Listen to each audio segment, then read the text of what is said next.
All right. So anyway, you were watching a TV show about taking over the world. And I was inspired, as one is. No, it was hilarious because the ELM that was presented in the show, the Earth Liberation Movement, was like this pseudo terrorist eco organization, and they were all treating them like, ridiculous, these climate people with their climate stuff. And I was like, shit. Man, when was this filmed? I'm guessing this was like 2005-ish time frame. So, I mean, solid 15, 17 years old. If I had to guess, I don't know.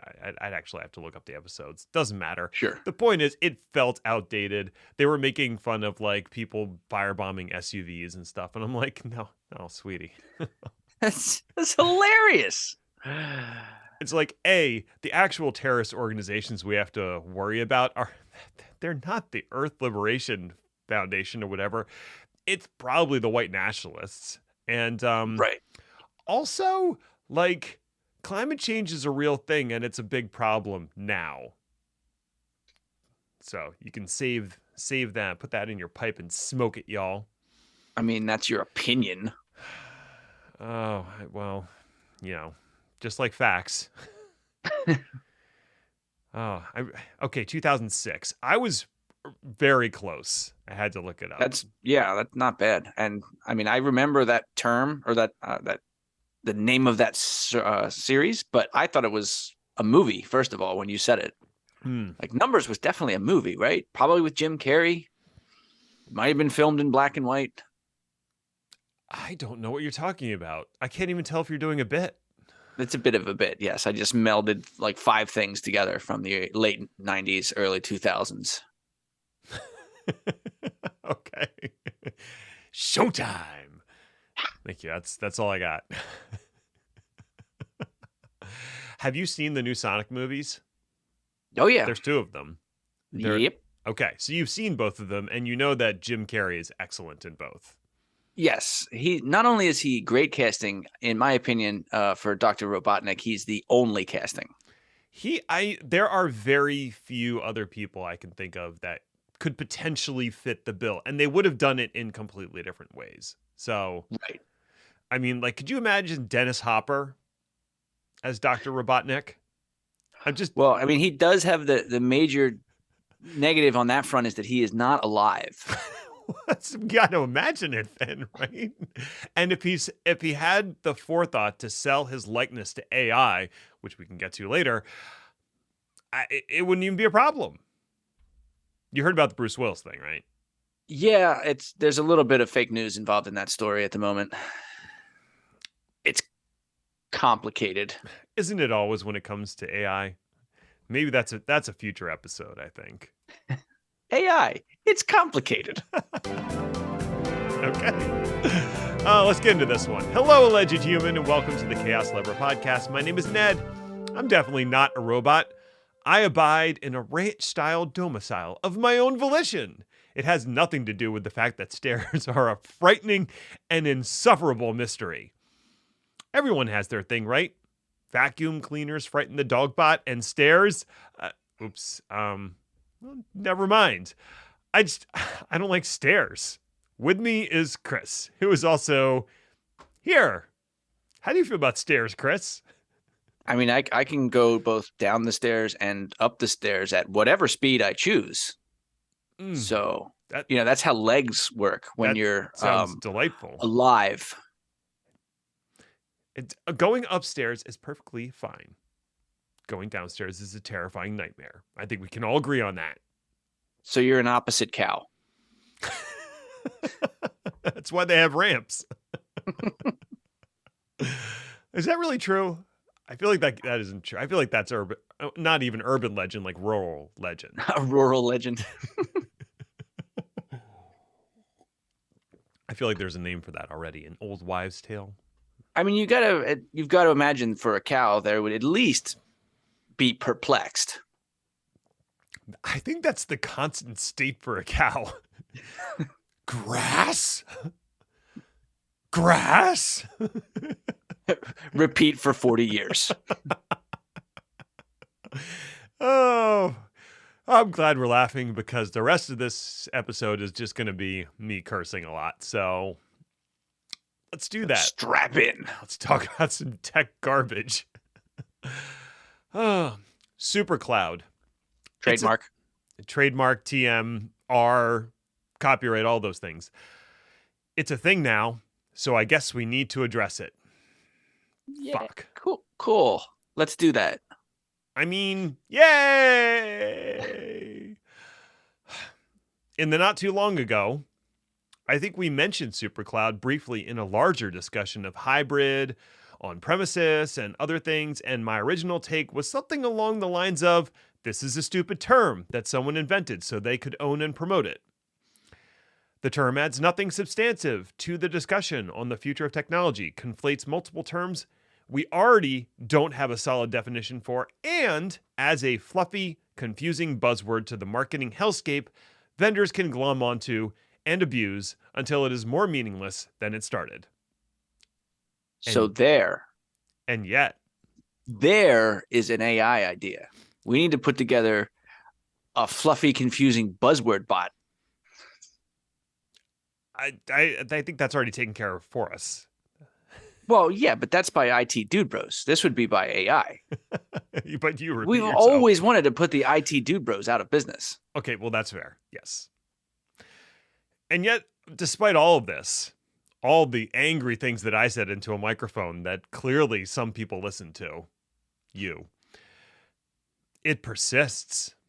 The Supercloud persists. And also, no, I'm not listening. Okay, well, I mean, it was the royal you. So since we can't simply nuke it from orbit, I supposed we have to engage head on with a robust discussion on the origin of the term, the evolving use of the term, a working definition that is definitely, completely, and entirely too long, and the popularity of the term now and in the future. But first, a word from our sponsor, Pedantry. Tired of being an easygoing person people enjoy talking to at social gatherings? Exhausted by the constant bother of interfacing with fellow human beings? Sick of being pleasant and reasonable at company retreats? Try Pedantry, a product of Misanthropy Incorporated. I can't say words. With Pedantry, you can annoy even the most well-intentioned person by correcting their grammar. You can lose and alienate loved ones by picking apart their sentence structure. You could even be ostracized by critiquing your friend's pronunciation. Yes, Pedantry is here to make your life as lonely and miserable as possible. Sign up now and we'll send you a hefty supply of Grammar Nazi absolutely free. There was actually a couple of split infinitives in there that we need to talk about. At least one. Did you know that rule was made up by like some German editor in like the 1800s, and everybody was just like, yeah, that's the rule we're going to follow from here on out? Yeah, it's based on, he noticed that in Latin you never split infinitives, therefore that should be a rule in all the other languages that were descended from it. The trouble is the way that words are structured in Latin, you literally can't. Exactly. And also, English is not completely derived from Latin, as any cursory overview of the language will show you.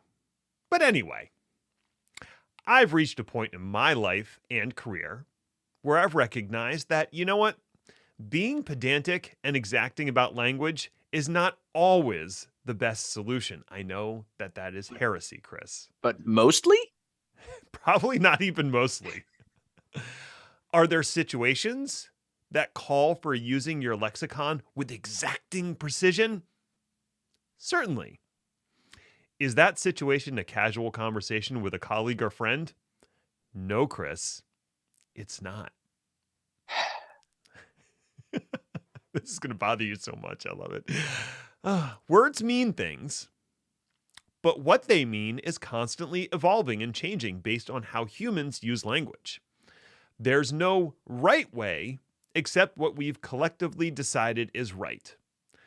Remember, language isn't physics or mathematics. There's no natural law or inherent rules. Just humans being silly and trying badly to communicate with each other. Just remember, language literally evolves. Oh, you really wanted to get the literally in there, didn't you? I appreciate it. I just wanted to decimate your argument. I don't think you do you even know what decimate means? You reduced means it multiply by by 10%. So, for the most part, I've stopped correcting people on the use of on-premises versus on-premise. I don't care. I know what you mean. I also don't care whether you've capitalized VMware properly. And neither does OneNote, by the way. I'm convinced Microsoft does that on purpose. As am I. And I've just accepted that AI and ML, like literally and figuratively, are going to be used interchangeably. And for most situations, that's fine. Oh, I couldn't care less. You mean you couldn't care more? Or couldn't I? And yet, Supercloud really chaps my ass. Part of this discussion is an attempt to define Supercloud and how it's used, but the other part is a personal exploration of why this term bothers me so much. Cue the soft, soothing Zen music. If there better be like a pan flute, or I'm just going to flip a table. Not this one. This one's too heavy. But I'll find a table and I'll flip it. God damn it. Okay. So I tried to go into this with happiness, sunshine, and rainbows in my blood and just like feeling the zen, feeling the flow, feeling the vibe. And I did not get there, Chris. So what you're saying is you're lying to the listeners and yourself. Usually you went into this with malice aforethought, and we both know it. Okay. I tried. An attempt was made. Ba, ba, ba. Okay. So I'd like to first acknowledge that the term Supercloud has been around since at least 2016. And if you Google/DuckDuckGo it, you will get a website from Cornell that is an actual software project to allow for application migrations between clouds, having nothing to do with the way it's being used now. The second hit is actually an MIT webpage about a project they called Supercloud that was meant to enhance collaboration between MIT Lincoln Labs, students, and faculty. So again, nothing to do with this term. But my point is that the term is not exactly new. People have thought of it before. And we can trace the origin of its use in the current context back to a post on SiliconANGLE called The Rise of Supercloud, which is not written in title case, just to poke the pendant in me a little bit more. Thanks. So if you're not familiar with SiliconANGLE, and hey, if they can't capitalize things right, then I can't be bothered with their name capitalization either. You'll appreciate that if you're looking at the Google Doc, which you aren't. But here we are. Just roll with it. They are an industry analysis and news firm that is probably best known for theCUBE, which is usually recorded live at various tech conferences with hosts like Dave Valente and John Furrier chatting with vendors, other analysts, or themselves about what's going on in the tech industry. Sometimes the microphones are even on. Usually on. It's a professional outfit. They wear suits, Chris. That's how you know it's serious. I saw a TV show about that. That, ironically, was not a serious TV show. And I used irony properly. Huzzah. All right.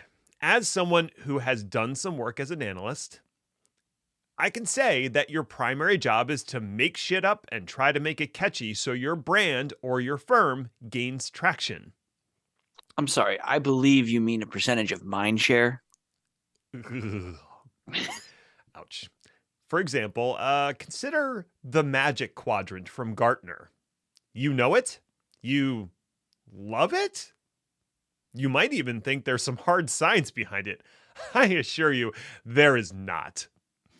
For all the talk of qualitative versus quantitative measurement of vendor products, most of it is just a gut feeling and a guess. When I say most, I mean all. Well, you did say magic, so... It's in the name. So analysts, as a job, when I was doing that, you had to take multiple briefings a week from vendors. And you absolutely do not have time to test drive any of these solutions. In most cases, you do try to apply a skeptical eye to what the vendor is telling you, but not too skeptical, because you have to stay in the good graces of the vendor if you want future briefings. That's not a perverse incentive or anything. I mean, it is fraught. I'll say that. So you take the briefing. Maybe you read some of the white papers, the marketing, whatever. You peruse the website, and then you do a quick write-up and move on to the next briefing that you have on your calendar. Now, analyst firms make money in two ways broadly. The main way is by selling their analysis to companies who don't want to or can't do the research on their own. They also make money by doing research for the same vendors that they are supposed to be impartially judging. Look, I'm going to admit it is a weird industry. I'm not accusing anyone of unethical behavior. You 100% can maintain your morals and still get paid, but it does introduce the potential for pay to play and other, shall we say, below board behavior. So that was quite a tangent. Why did I even get into all that? Oh, Irish coffee? Yeah. Woo! No, the Supercloud. That's where. Oh yeah. Yeah, that's what we're talking about. All right. So analyst firms need you, the ostensible customer, to trust what they are saying. They need to be thought leaders. They need to be on the cutting edge of what's happening in the industry. And there's no better way, I should say, to do that than making up a new term and convincing everyone it's useful and relevant. Gartner has their magic quadrant. Forrester has the wave. And I guess SiliconANGLE has rolled out the Supercloud. Re-rolled it, I guess. Rick rolled it? Well, they're never going to give it up. They might never let it down. I don't know. So why Supercloud? Didn't we already have enough cloudy terms, Chris? One would think. Let's review some of my favorite examples. Hybrid cloud, running applications in your data center and the public cloud. Multi-cloud, running applications in multiple clouds. Private cloud, running applications in a non-public cloud. Public cloud, running applications in a public cloud. Multi-tenant environment. Community cloud, running applications in a cloud that has really strict rules about who can use them. Cloud. How I feel every morning. We've got a lot of terms here that define a lot of ways to deploy and manage applications, and all of them seem to have this cloud term attached. What's that all about? Why so much cloud, Chris? Well, I mean, we're talking about the cloud. One would assume that the word would show up every once in a while. Yeah. See, the term cloud has been used into oblivion. If I had to define it, I think of cloud as an operational model more than anything else. You know, it's about things like automation, elasticity, self-service, and measuring consumption. You know, that NIST definition. It wasn't so bad. Like, they did a pretty good job. Yeah, I mean, what ended up happening is that the language turned cloud into a verb as well as a noun. And that's where a lot of the problem comes in, as you're mixing definitions, which is why we had so many names for things that don't have all that much difference between them. Right. But it's different implementations of the same operational model. Right. And it mostly has to do with where your applications are running. Mm-hmm. So Supercloud as a term came to exist because SiliconANGLE analyst John Furrier was trying to invent a term to describe a trend he and others had observed in the tech landscape. Simply put, there were a bunch of technology vendors building new platforms based on the primitives of the public cloud vendors, like AWS, Azure, and GCP. So we're talking about infrastructure as a service coming from any of those vendors, or maybe even platform as a service like RDS or Azure SQL. And these vendors were building higher level abstractions and offering those to customers as an alternative of building it themselves. Now, if that sounds suspiciously like SaaS, you're not wrong. Because it You mean is. X as a service? X as a service, sure. So I also noticed this trend of what I would call cloud native companies and products that aren't SaaS in the traditional sense, but they are using public cloud primitives to build out their platform. And when I use the word platform, I'm using that for a reason. I'm talking about a set of technologies that another company would use to build their product or application that they would offer to end users. In the same way that Oracle has a database platform used by thousands of companies to build their applications. A Supercloud offering would do the same, but with the added benefit of offering it as a service. I mean, you can get Oracle as a service. I feel like a lot of this would be cleared up in 30 seconds with a whiteboard demonstration. It might, but since this is an audio medium, I'm going to do an audio whiteboard, which takes a lot longer. Pictures worth 1,000 words, etc. Yeah. So the cognitive dissonance here lies in the difference between a platform and an application, and I'll be the first to admit that that is a tenuous distinction at best. And it harkens back to the old defense of, I know it when I see it. Maybe some examples are in order. That might clarify things. So an example would be Snowflake. They built out a data warehouse and analytics platform that sits astride the public clouds. Now, your average end user is not going to directly interface with Snowflake. Instead, they're going to use an application that leverages the Snowflake platform, but that fact is abstracted from the end user, hidden from the consumer entirely. Another example is Aviatrix. They are building a multi-cloud networking abstraction solution. Now, you might use that as the transport for your applications, but again, this is never going to be customer facing. The customer who's using your apps has no idea that you're using Aviatrix to manage the network transport across your clouds. Now, the differentiation here is traditional software as a service is generally end user or customer facing. Think Canva, Office 365, NetSuite, etc.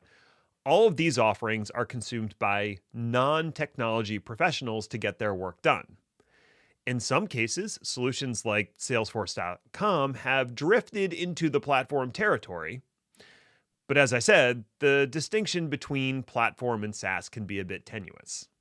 Especially for the Salesforce example. Like that might even end up being its own definition, Salesforce as a service.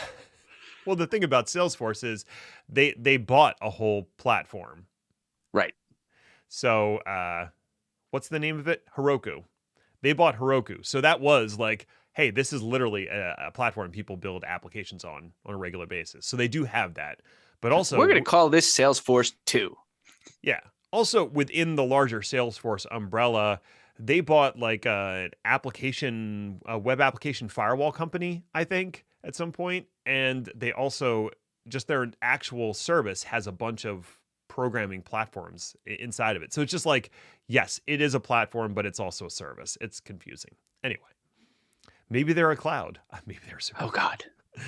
It's a cloud inside a cloud. Dear God. So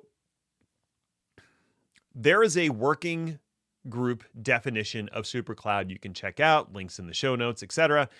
And it attempts to put some formal constraints around the term Supercloud and what is intended to mean. And they lay out 3 key characteristics or essential properties that a Supercloud offering would have to include. The first one, run a set of services across more than one cloud, maybe. Okay. Purpose-built super PaaS layer is the second one, which is a new term, super PaaS. Fun. Wait, so we're using a new term to define a new term? Yes. Yes, we are. Awesome. Mm-hmm. I swear this is not an Ouroboros type situation. And the last one is metadata intelligence. You probably want me to define that too. I think we should, let's take it from the top. Okay. So the first one is pretty intuitive. It's a service. It's multi-cloud. It's multi-cloud. Right. This application is available across multiple clouds. Okay, I get that. That's easy enough. The second one is a new made-up term called Super PaaS, Super Platform as a Service, which nope. Stop it. That's also just multi-cloud. They're trying to describe a platform that spans multiple clouds and hides the underlying cloud primitives. That's what a platform is. We have a word for it. Don't need a new one. It would just be a multi-cloud platform. Yes. The third property simply means that the Supercloud offering is aware of the underlying components, and it can make informed decisions based on regionality, cost, reliability, etc. And that's just cloud native. Already has a term. Right. Okay. So those are the properties. There's also 3 deployment models. Single cloud instantiation, which really seems to contradict the first essential property. Yeah. Multi-cloud / multi-region and global instantiation, which again seems like the same thing twice. So that's a supercloud of superclouds? Of superclouds. Nice. It's a super set, which actually just gets you back to the empty set, which is different than the null set. It's too early in the morning for math. We're just going to power on through. Putting that CS degree to work, baby. No mention of transubstantiation, which, weird, but okay. Trying to pick those terms apart, the key here, I think they're trying to make, is the distinction of the control plane versus the data services. So the deployment model is mostly referring to how the control plane itself is deployed. As a consumer, I shouldn't have to care about that at all. As long as your control plane is available and I can access it, why do I care how it's deployed? Give me the right number of nines and everything else is just an implementation detail. Like, for instance, does Office 365 tell me where their control plane is running? No. Not even if you ask. Exactly. So that's it. We get 3 properties of the Supercloud and 3 deployment models that contradict each other. So if I can summarize, Supercloud is a distributed platform used to build applications from abstractive cloud primitives. It's a platform for building applications. It's a platform. You ever say the same word so many times that it just kind of starts to lose meaning? Platform. Constantly. Orange. Toy boat, toy boat, toy boat, toy boat, toy boat. So, Supercloud is as Supercloud does. Does this new term need to exist? No. No. Sweet. Episode over. Bye. Good work. Thanks. Just kidding. Let's go get sandwiches. In the working definition document, they address that very question in an FAQ, and I thought I would just quote it. Quote, there is broad agreement that clouds in the 2020s are different from clouds in the 2010s. A lot more cumulonimbus, I think. Sorry, that was an aside. That something new is happening within the AWS and other cloud ecosystems, beyond traditional IaaS and PaaS, and isn't just SaaS running in the cloud. Supercloud is an attempt to describe a new architecture that integrates infrastructure, unique platform attributes, and software to solve specific problems that public cloud vendors aren't directly addressing. Supercloud is an evocative term that catalyzes debate, conversation, and thought. So that's the end of the quote. Basically, what that tells me is this is a term for stirring the pot. It's exciting. It gets the people going. It's a term that elevates the profile of those who invented it. It's a term that can be trademarked and used for marketing purposes, if desired. And it's desired. Right. What do you mean if? It's a term that is both useful for debate and useless for anything practical. It's the change my mind Steven Crowder meme. Worse yet, it might even be the Ben Shapiro of cloud terms. Whoa. Too far? Whoa. Yeah. Okay. Fair enough. That might have been too far. I'll take that I'll take that one back. Okay. No one deserves to be called the Ben Shapiro of anything. Thank you. Okay. And shit, you know what? It's working. I'm talking about it. It was discussed in an IT roundtable at Cloud Field Day 15. Link in the show notes. I've heard it mentioned on podcasts, in articles, and blog posts. Now, most of them are dismissive of the term at best, but they are engaging. Does that make me culpable? Am I part of the problem? I've been telling you that for years. It's because we're all pundits now, Chris. Got to feed the content machine. If you're an analyst or a marketing firm, Supercloud is a term that will likely be used to imply or imbue some mystical properties on a product or service. Leverage the Supercloud with pedantry from Misanthropy Inc. Huh? But a subsidiary of Salesforce. Probably. They just acquired us. 1.6 million. Now, is it useful to practitioners? Probably not. If I am an application architect and I need a data platform, I can evaluate Snowflake, AWS Aurora /Redshift, and Oracle and decide which one meets my requirements without throwing some kind of weird terminology into the mix. If I'm, working on a platform team at an enterprise, I might be interested in a Supercloud type product to integrate into the platform I offer to my product teams in my organization.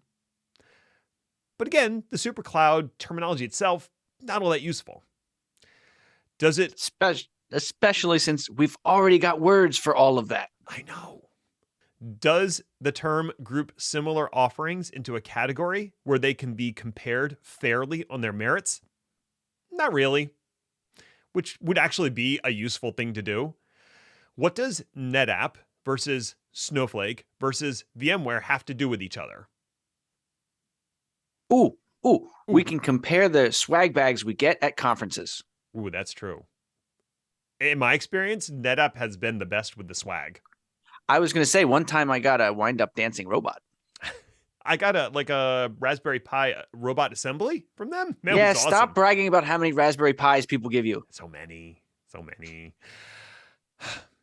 None of these vendors have anything to do with each other, but they all could have a Supercloud product.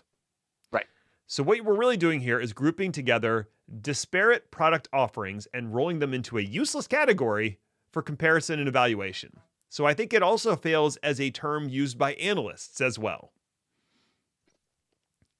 Yeah, which is why I have a feeling, A, if it does continue to be used, it's going to evolve again.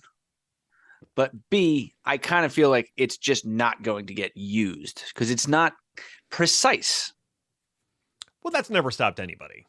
But I mean, at the end of the day, it is what it is. Which is everything and nothing at the same time. Which is a paradox. Whoa. Isn't it ironic? I think. Don't you think? I do. And Alanis would agree that this is really just a marketing term with a touch of self-promotion from SiliconANGLE. And we already have a term for what they're talking about, and it's called cross-cloud platform. What are you building? Or multi-cloud. I'm building a multi-cloud. Is great. Yes, I'm building a multi-cloud platform. Done. Did it. Have a term. Don't need another one. Thanks a lot. High five. Nailed Boom. It. Nailed it. So I will be happy to never mention Supercloud again. Thin. Like a fish? I like fish. Left shark? Right shark? Left shark, right shark, left shark, right shark. Okay. Lightning round? Sure. This is so gross. Amazon announces pre-order for Halo Rise because Bezos literally wants to watch you sleep. This has nothing to do with the Halo show. No, it has to do with the Halo stream of products from Amazon. I don't know what the hell that is. Okay. It's a whole. Can I just talk? Maybe? Last month brought the announcement that Amazon wanted to buy iRobot, the company that is most famous for the Roomba, which, bad enough that now Amazon wants to know what your house looks like. Now they're releasing a sleep tracker / alarm clock combination that observes your night moves from the bedside table and, of course, can integrate into Alexa. Will it help me work on my night moves? So you could, in theory, have an automation for the Halo Rise to, I don't know, alert a smart outlet to power on as you wake up, thus brewing coffee at the moment you gain consciousness. Why not? I have little to say about the sleep tracker itself, except to remind people that all consumer sleep tracking devices are based on inference and averages, and most sleep doctors recommend against relying on them for anything at all. If you're having problems, go get a sleep study. For example, my sleep tracker has recorded me having exactly 0 REM sleep for the past 5 days, and that can't possibly be accurate because I feel completely biscuit doppelganger banana nosedive. I'm back. The problem I have with this is Amazon's increasing intrusions into all aspects of our lives, and that is by their own admitted design. They want their Skynet to be all of our individual Jarvises. They also want to misuse all of our most personal information for their profit. For me to trust this kind of uniform visibility into my life would require Amazon to have ever been responsible regarding people's PII in the past. You would think that this would be, I don't know, important to Amazon? Well, TLDR, it isn't. Unfortunately, much like Facebook, keeping your data safe is a bar that Amazon has consistently and repeatedly failed to clear. Yay?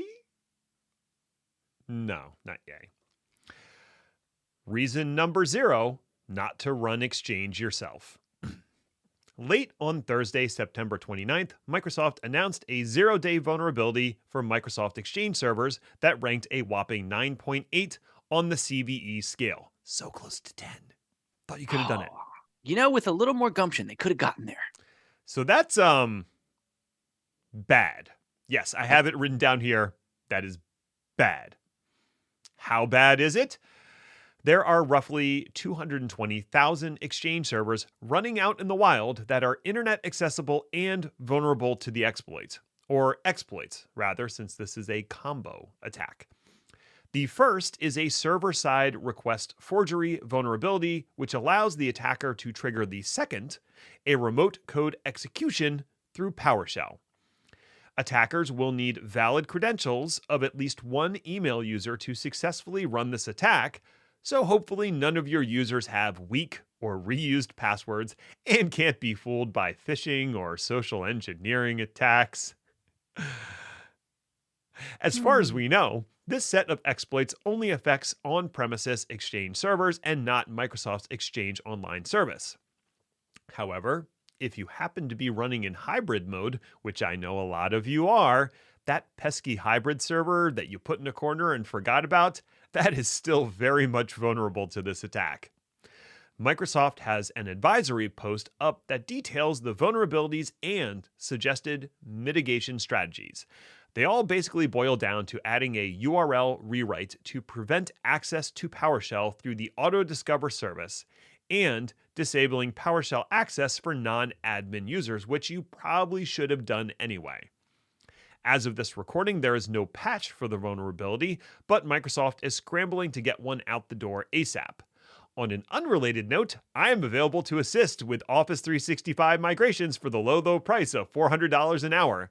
Send inquiries via carrier pigeon to Ned's Northeast Bay Station care of Cybernetics Incorporated. A subsidiary of Salesforce. A subsidiary? No. OpenAI removes waitlist and gives full immediate access to DALL-E. Man, the world of AI generating apps is moving fast. Once upon a time, we had only ever heard of DALL-E. Well, I mean, really, it was crayon because DALL-E was only available to a select few artists, technologists, AI researchers. That all changed this week, though.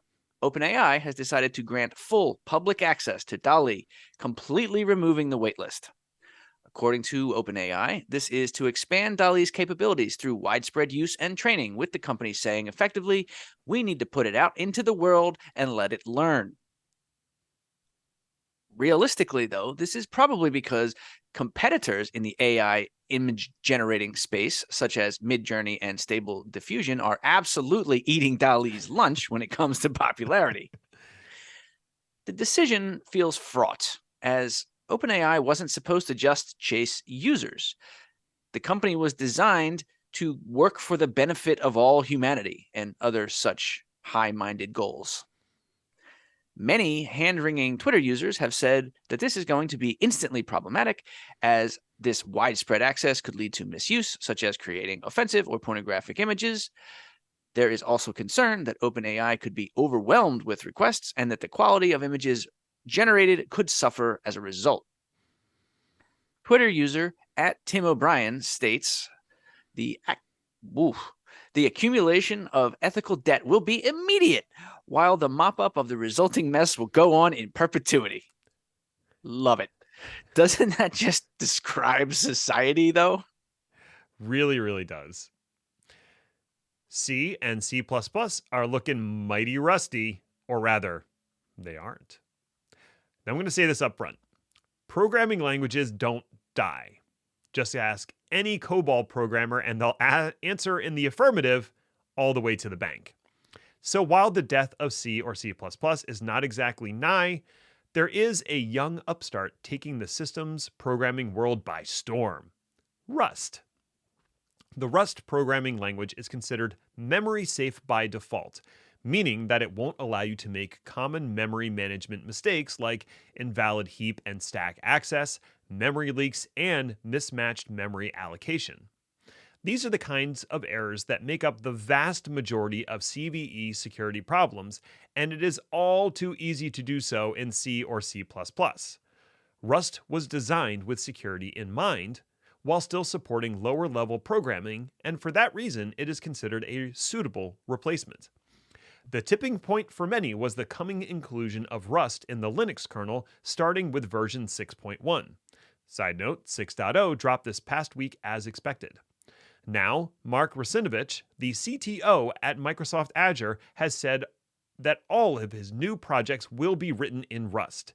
And as goes Russinovich, so goes Microsoft. In fact, Microsoft has admitted that upwards of 70% of its CVEs can be traced back to memory unsafe bugs. Now, that doesn't mean that anyone's going to go rewrite the Windows kernel in Rust tomorrow, but future development? We could definitely see a Rustacean creation in 2025. Totally unrelated note, guess who started learning Rust this week? Definitely wasn't you. You're not a learner. It's true. I know Kung Fu. You're wearing a shirt that says "Down with Books." That's right. Videos only. And podcasts. Podcasts are better in every way. Live it, learn it, love it. Google moving forward with Manifest v3 mandate, much to society's general disgust. Advertising company Google happens to be in charge of the world's most popular browser, Chrome. Recently, advertising company Google made a dramatic change to the codebase of Chrome to make it harder to use ad blocking and privacy-enhancing add-ons. This is solely and exclusively because Google is an advertising company first, and they can't have us running around blocking ads or protecting our PII from bad actors now, can they? Not when that shit can be monetized. Now, a manifest is simply the underpinnings of how a browser works with third-party extensions. Manifest v3 changes a lot of APIs and operating procedures to the extent that extensions written under Manifest v2 are incompatible with v3. In fact, a lot of the processes that were made possible by v2 particularly ones used by the aforementioned ad blocking and privacy enhancing extensions, are now much more difficult to implement, some impossible. This is allegedly being done to enhance security. And I'm sure it's a total coincidence that advertising company Google made the biggest changes to the ad blocking functionalities. Oh, and in January 2023, it will be mandatory in Chrome to use only version 3. It's enough to make people want to switch. And this time, they might actually do it. Many third-party browser companies, such as Brave, Firefox, and even Chromium-based Vivaldi, have announced that they will continue to support V2 extensions indefinitely. Oh, you sweet summer child. You really think people are going to switch their browsers? Speaking of Google, Stadia fragged by friendly fire. There's a absolutely fire post on TechCrunch about the unexpected death of Stadia that I recommend everyone go read. Back in the pre-COVID times of 2019, when Chris and I had an eerily similar podcast, we were skeptical, if not downright dismissive and derisive, towards Stadia. This was both on technical grounds. The required bandwidth for clients and cost of running at the edge was probably a non-starter, and on historical grounds, i.e. Google is unlikely to fight a protracted battle in a crowded space or really keep any product going for any significant amount of time. Google Reader, rest in peace. Too soon. Even so, the platform launched with some AAA titles and a few exclusives. Google seemed to be making the right moves by creating an in-house game studio and hiring people from the games industry, most notably Phil Harrison, previously at Microsoft and Sony Computer Entertainment. However, after the fanfare and confetti settled in November 2019, the sheen immediately started to fade. Sales were mediocre, marketing was all but non-existent, Stadia disappeared from Google presentations, and the in-house studio was shuttered in February of 2021. They are aware that typical AAA games take at least 4 years to develop and release, right? Right? Oh, the writing was on the wall, and yet Stadia limped along for another 20 months, loudly denying the inevitable, before Google finally gave up the ghost last week. Stadia will officially shutter in 2023, provide refunds for those who purchased hardware, and stop charging those with pro subscriptions during the wind-down period. Alas, another service killed by Google. Wonder if there's a site tracking that sort of thing. That site is getting large. And it's growing in popularity every time another product is killed by Google, of which there are so many. Hey, thanks for listening or something. I guess you found it worthwhile if you made it all the way to the end. So congratulations to you, friend. You accomplished something today. Now go for a hot air balloon ride and compliment a cloud. Make it feel super. You've earned it. You can find me or Chris on Twitter at Ned1313 or Hainer80 respectively, or follow the show at Chaos_Lever if that's the kind of thing you're into. Show notes are available at chaoslever.com if you like reading things, which you shouldn't. Podcasts continue to be better in every conceivable way. Shirts forthcoming for that one. We'll be back next week to see what fresh hell is upon us. Ta-ta for now. I should make shirts. Reading sucks. Like by hand? Yes, I'm going to stitch them by hand.